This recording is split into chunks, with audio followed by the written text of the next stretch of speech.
分享跟上次一样，吸收宇宙能量到我们的身体来。上次是初阶的，这一次是进阶版。进阶版有一点点难度哦。哦，真的哦？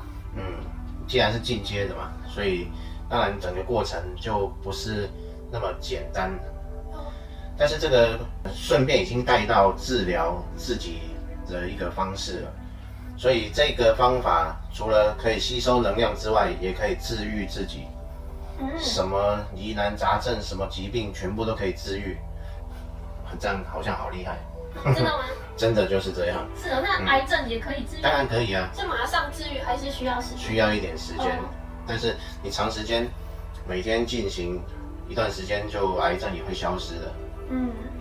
这个方法源自于昴宿星。昴宿星哦，是哦。对，这个方法是在昴宿星上面是很普遍的一个方式。酷诶，你是从阿卡西记录里挖出来的吗？挖宝。你是挖你的阿卡西记录？还记得。这个方式其实也很简单，但是方式简单并不代表做起来简单，所以需要因为这个方法运用到观想的能力，所以观想能力就很重要。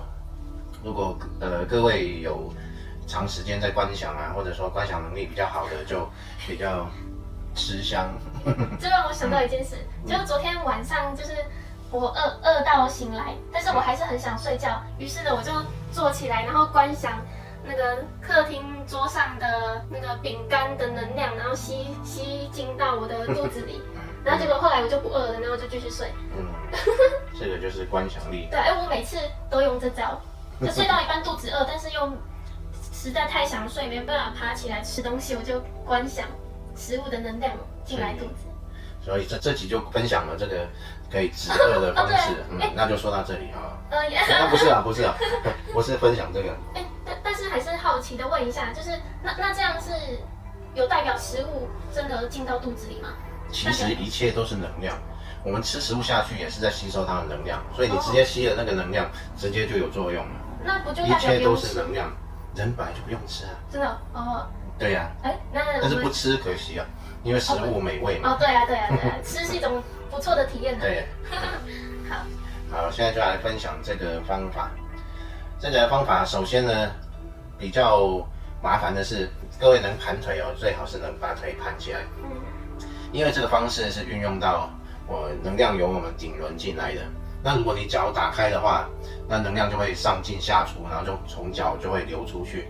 那你双脚如果能双盘就双盘，单盘就单盘，然后双盘单盘都觉得太困难，那你就只要交叉就好了，脚只要交叉起来就可以了，这样就没有问题了。这样能量就会在身体里面循环，不会流出去。那双手也一样，双手要结定印。所谓定印，为什么要定印？到底是干嘛的？其实只是让能量能在身体里面循环。因为手部是左进右出，那左撇子的人是右进左出，那都会能量进来又出去。为了让能量不要出去，保存在身体里面，那我们手就把它这样子，这样，右手在上面，左手在下面，然后把它叠起来，然后拇指那个触碰，这样，就这样，然后放在肚子这里。就放着就好了，轻松放着。好，这个准备工作做好了，然后我们就开始观想，闭着眼睛观想。观想什么呢？观想你的身体慢慢向上飘，向上移动。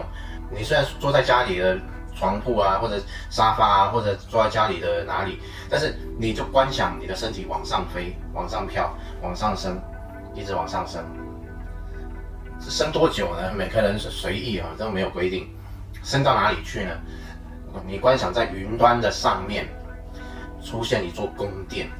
那至于宫殿要多大或者长得什么样子，那个随个人喜好都没有关系，它就是一座宫殿。然后你就飘进那个宫殿里面，然后坐在那个宫殿里面的中央的位置。然后那个宫殿的外观外观其实也是随意，不过就是你中央，因为你坐在那个宫殿里面的中央，所以对应中央的上面的那个顶端外面有一个平台，那个平台为什么要有一个平台呢？因为要有一个象征性的人或物。你觉得能量最强大的一尊，不管是神或者佛或者菩萨或者什么都好，湿婆神也好，谁都可以，什么都可以。那如果你完全没有任何信仰的话，你观想一颗超大白水晶球在那里也可以，都可以，或者超大白水晶柱，就一根超大型的水晶柱在这个宫殿的正上方。那我们的位置呢，就在宫殿里面，正好就在这一尊的下面。这一尊不管是什么，你自己可以决定一尊你最认为能量最强大的一尊，就观想这样，然后你就坐在宫殿里面的中央。那宫殿周遭的是不是需要金碧辉煌？你也可以这样去想，想得很漂亮，自己赏心悦目，很喜欢，这样就可以，或者白白净净，然后很干净、很明亮、很舒服，这样子也可以，都可以。然后你现在坐在宫殿的中央，这时候呢，就从你的这个上面正上方有外面的那一尊，最神圣、最强大的一尊，然后它的从底部，它把白色的光芒放射下来，然后经过你的顶轮，一直进入你的中脉，然后照遍你的全身哈。其实想不想中脉都可以，这个方式不一定是要观想脉轮，但是如果你观想一个一个脉轮去清洁，这也是一个很好的方式。你就观想光进入你的顶轮，然后往下延伸，眉心轮、喉轮、心轮、太阳轮、脐轮、海底轮，整个中脉被这个强大的光芒贯通，然后以及你的全身都在这个巨大的光柱之下，你的身体全部都被照到了。如果呢，你要清除你的疾病的时候，这时候你就想着你身体有什么疾病，在这个光芒之中就得到治愈，就是这样。那如果你有什么情绪的问题啊，有什么不开心的事，你也可以观想在这个光芒当中得到治愈，然后所有的问题、所有的状态、不好的状态都消失，就这样得到治疗。这个是治疗的部分，然后再来就是讲能量的储存。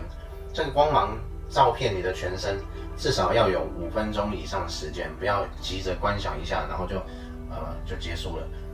观想你在这个光芒里面沐浴5分钟的时间，然后这个光芒充满你的全身，然后重点来了，你的全身变成一个透明的容器，你的身形还是你的身体的形状，但是你全身变成像一个透明的水晶玻璃一样，变成一个容器。那这个容器里面装着什么？就装着灌满了白色的光芒。这个白色光芒灌满你的全身，然后你就装载着这个全身都是白色的光芒。就这样，享受沐浴5分钟的时间，甚至更长的时间都无所谓。如果你觉得很舒服，甚至你可以在这个时候入定，或者安住在空空荡荡的觉察都可以。这是一个很美妙、很神圣的时刻。就这样观想5分钟以上，然后呢，你就对帮你加持的这一尊，不管他是谁，那你就对他感谢。感谢之后，然后你就开始，你的身体就可以开始下降，离开了这个宫殿，然后缓缓的飘下来，缓缓的飘下来，慢慢的、慢慢的飘下来，然后回到你刚刚在家里的，或者在哪里都可以，回到你刚刚的位置，然后归位，回到你原来的位置。回到位置之后，深呼吸3下，用鼻子深呼吸3下，这样就结束了。就是今天就是教各位这个整个流程就是这样。这样子你就会得到能量充满，而且得到治疗，这个就是最好的方式。而且这样是能练观想的能力吗？能练观想能力，你也可以观想完然后就直接入定，你也观想完可以直接安住在不解释，然后整个过程就得到了各种又治愈又充满能量，然后又空空荡荡的觉察，然后整个过程就很圆满美妙的结束，很舒服哎，这种感觉很像刚泡完澡的感觉，刚泡完光。所以卯宿星人是这样观想的。卯宿星人他会观想好几根不同的那个水晶在这个宫殿上面，各位也可以这样观想，比如说观想在宫殿上方有一个7星阵，然后所有的水晶射向中间的那一根水晶，再往下射到你的身上，你也可以这样观想，就是把一个阵放在这个宫殿上面也可以的。哦，所以卯宿星人会直接到那个宫殿吗？还是他们也是用观想？也是用观想的。其实我们观想的世界跟真实的世界并没有分别，唯一一个分别是我们自己去把它产生分别的。哦，这就是我们之前曾经有提过神通，就是这种神通，就是你如果把想象的世界跟真实世界的界限如果打破的话，你在现实世界显化的能力就会马上显化，而且就会产生不同的作用，都可以用想象的在现实产生作用。所以如果有修炼到这种神通的，就是他观想看到的画面的真实度是跟这世界是一模一样清晰的吗？对。哦，对啊。所以甚至会更清晰。更清晰。因为现实中我可能有近视，我看不清楚。但是在观想的时候，并没有这个视觉的这个差异的。哦。对。对耶，是不是一般人观想的能力还没被开发，就可能是很模糊的？所以观想的能力其实很重要。一般人观想就是模模糊糊的，但是随着你练习，每次观想就越来越清楚，那个清晰度、解析度就越来越高，你观想出来的就越真实，那效果就越好。所以观想能力是可以靠观想一直练习培养，可以。就这样就可以了。对，没错，多观想就可以。重点是多观想。另外一个是，当你站在比较观察者状态的时候，你的观想也会特别清晰。那这集就分享到这里。拜拜。拜拜。